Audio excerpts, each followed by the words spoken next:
गुरु गोरखनाथ ने गोगाजी से आने का कारण पूछा तो प्रत्युत्तर देते हुए गोगाजी ने कहा, अंतर्यामी गुरु, आप तो सर्वज्ञाता है, आपसे क्या छिपा है। मैं तो बस इतना बता सकता हूँ कि मैं अब पूर्ण रूप से आपकी शरण में आ चुका हूँ। गुरु गोरखनाथ ने मुस्कुराते हुए कहा कि जैसी तुम्हारी इच्छा। गोगाजी दिन में तपस्या में लीन रहते और रानी को दिए वचन अनुसार रात्रि में रानी सीरियल से मिलने चले जाया करते और सुबह ब्रह्म मुहूर्त के समय उठकर गोरख टीले पर लौट आते। गोगाजी को यह भय हमेशा लगा रहता कि कहीं माता ने उनको देख लिया तो उनकी आज्ञा का उल्लंघन हो जाएगा, लेकिन रानी सीरियल को दिया वचन भी निभाना जरूरी था। इस दुविधा में फंसे गोगाजी ने जब इसके बारे में गुरु गोरखनाथ को बताया तो गुरु ने कहा कि बेटा, शास्त्रों के अनुसार अपना दिया वचन निभाना ही एक क्षत्रिय का धर्म है, अतः अपने वचन का पालन करो। इसी प्रकार कुछ समय बीत गया और फिर तीजों का त्योहार आया।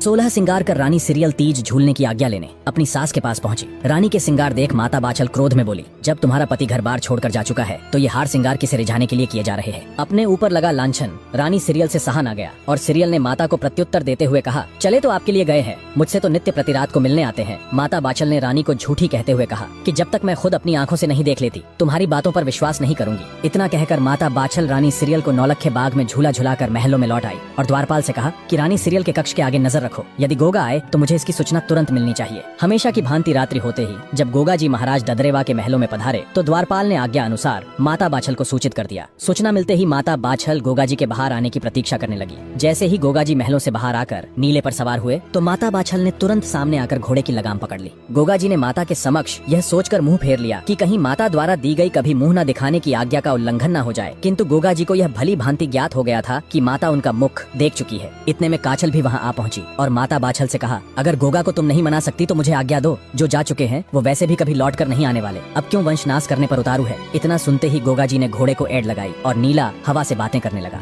माता बाछल और काछल दोनों पीछे से आवाजें देती रहीं। उन्होंने गोगाजी के पीछे घुड़सवार भी दौड़ाए, किंतु नीले की रफ्तार के आगे घुड़सवार हाथ मलते रह गए। हृदय पर पर्वत के समान भारी बोझ लिए गोगाजी गुरु चरणों में आ पड़े और कहा, गुरुवर, मैं अपनी माता की आज्ञा पालन करने में असमर्थ रहा, अब मेरा जीवन मरण सब एक समान है। तभी गुरु गोरखनाथ ने गोगाजी से कहा, पुत्र गोगावीर, भूलोक पर अभी तुम्हारा कार्य संपन्न नहीं हुआ और तुम्हारी आत्मा में जिस गूगल में छिपा कर लाया था वो कोई साधारण गूगल नहीं, अपितु वह गूगल देवताओं द्वारा किए गए समुद्र मंथन के दौरान प्राप्त हुआ था। गूगल के अंश से उत्पन्न होने के कारण तुम अजर अमर हो। गोगाजी ने गुरु गोरखनाथ को प्रणाम करते हुए कहा कि गुरुदेव, आप आदेश करें, आपकी क्या आज्ञा है। गुरु गोरखनाथ ने कहा, तुम्हें इस कलयुग के समय में दीन दुखियों की अरदास सुन उनका सहारा बनना होगा, अतः तुम उत्तर की तरफ जाओ और जहाँ सूर्य अस्त हो जाए वहीं धरती माता की गोद में स्थान ग्रहण करो। गोगाजी ने गुरु चरणों में प्रणाम किया और नीले पर सवार हो उत्तर की तरफ निकल पड़े। पहले ही बहुत समय बीत चुका था। संध्या होते होते गोगाजी ददरेवा से लगभग 92 किलोमीटर दूर आ पहुंचे और गोगाजी ने रेतीले टीलों की ओट में छिपते सूर्य देव को प्रणाम किया। दिन ढल चुका था।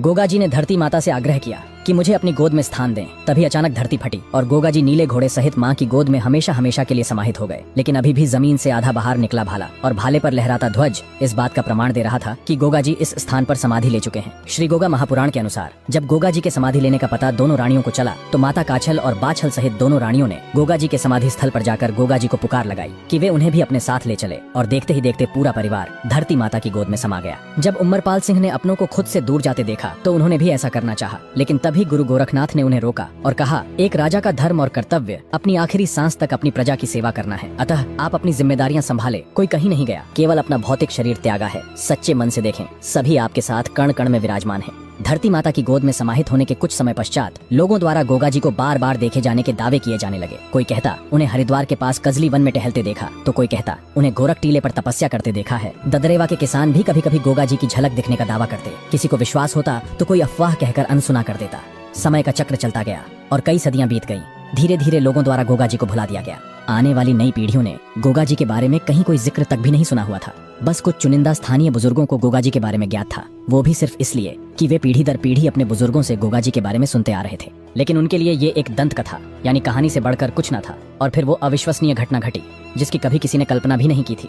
जहाँ गोगाजी महाराज ने समाधि ली उसी स्थान के आसपास एक रामा नाम का रायका गाय चराता था। आपको बता दें कि रायका एक अति प्राचीन वर्ग है। रायका समुदाय के लोग मुख्य रूप से पशुपालन और खेती बाड़ी से जुड़े हुए हैं। रामा के पास बहुत सारी गायें थीं, लेकिन रामा कुछ दिनों से देख रहा था कि उनमें से एक गाय ने अचानक दूध देना बंद कर दिया है। इस गाय का नाम सूर्य था। रामा जब गाय चराने जाता तो देखता सूर्य गौओं के झुंड में कहीं नजर ही नहीं आती और शाम को जब लौटने का समय होता तो सूर्य आकर गायों के झुंड में मिल जाती। इसी प्रकार कई दिन बीत गए। माजरा क्या है पता लगाने के लिए रामा ने गाय पर नजर रखी। रोजाना की तरह जब गाय अपने झुंड से अलग होकर जाने लगी तो रामा भी गाय के पीछे पीछे चल पड़ा। गांव के एक बुजुर्ग ग्वाले लक्की ने देखा कि वह गाय गोरख टीले की तरफ जा रही है और रामा उसके पीछे दौड़ा चला जा रहा है। जैसा कि उनके पूर्वज उन्हें बताते आ रहे थे कि गोगा जी उसी स्थान पर धरती में समा गए थे। कुछ ही क्षण बाद लक्की ने देखा घबराया हुआ रामा हांफता हुआ उनकी तरफ ही दौड़ा चला आ रहा है। लक्की ने रामा से पूछा, क्या हुआ, आखिर इतने घबराए हुए क्यों प्रतीत हो रहे हो? तब रामा हांफते हुए बोला, गाय का पीछा करने के दौरान मैंने देखा वह गाय गोरख टीले पर जाकर एक स्थान पर रुक गई और फिर अचानक धरती फटी और धरती से कोई बाहर निकल कर आया।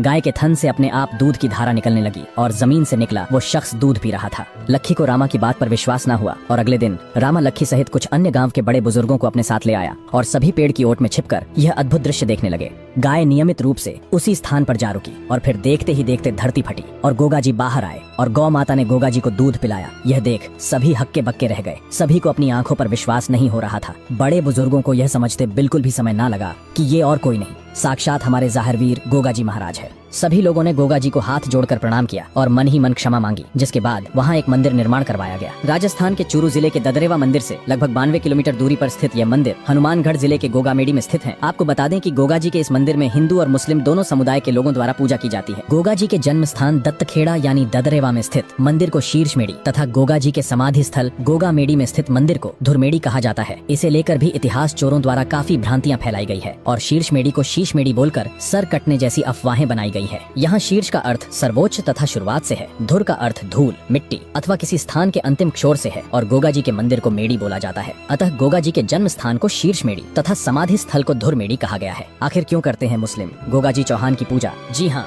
केवल हिंदू मुस्लिम ही नहीं अपितु सिख व ईसाइयों के लिए भी गोगामेडी समान रूप से श्रद्धा का केंद्र है। गोगामेडी में जाहिरवीर गोगा जी महाराज की पूजा करने वाले पुजारी चायल मुसलमान गोगा जी के ही वंशज है, जो कि चौहानों की चायल शाखा से है। ये कायम खानी मुस्लिम कहलाते हैं। लेकिन आखिर ये हुआ कैसे? वही भाट द्वारा प्रमाणित गोगा जी की वंशावली कुछ इस प्रकार है।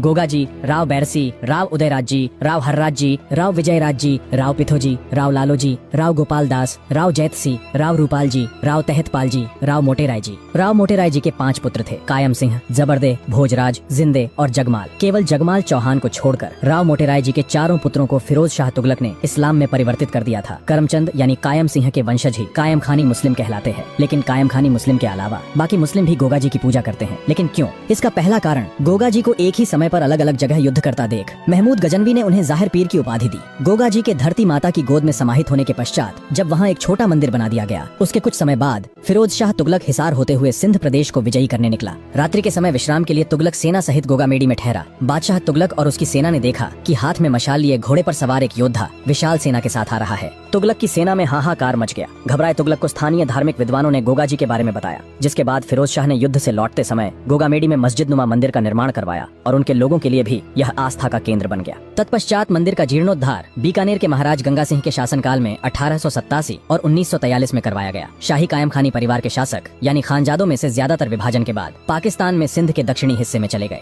आपको जानकर हैरानी होगी कि राजस्थान का शायद ही कोई ऐसा गांव या शहर होगा जहां गोगामेडी अर्थात गोगा जी का मंदिर न हो। राष्ट्रीय एकता व सांप्रदायिक सद्भावना के प्रतीक गोगा जी राजस्थान के लोक देवता हैं। लेकिन गोगा जी की पूजा संपूर्ण राजस्थान सहित हिमाचल प्रदेश, हरियाणा, उत्तराखंड, पंजाब क्षेत्र, उत्तर प्रदेश, जम्मू और गुजरात में भी की जाती है। लोगों के अनुसार गोगा जी ने पहला पर्चा खिराज भक्त को दिया था। इसके अलावा गोगा जी के चमत्कारों के अनेकों किस्से कहानियां मशहूर है। वीडियो पसंद आए तो लाइक करके शेयर करें और फॉलो कर लें।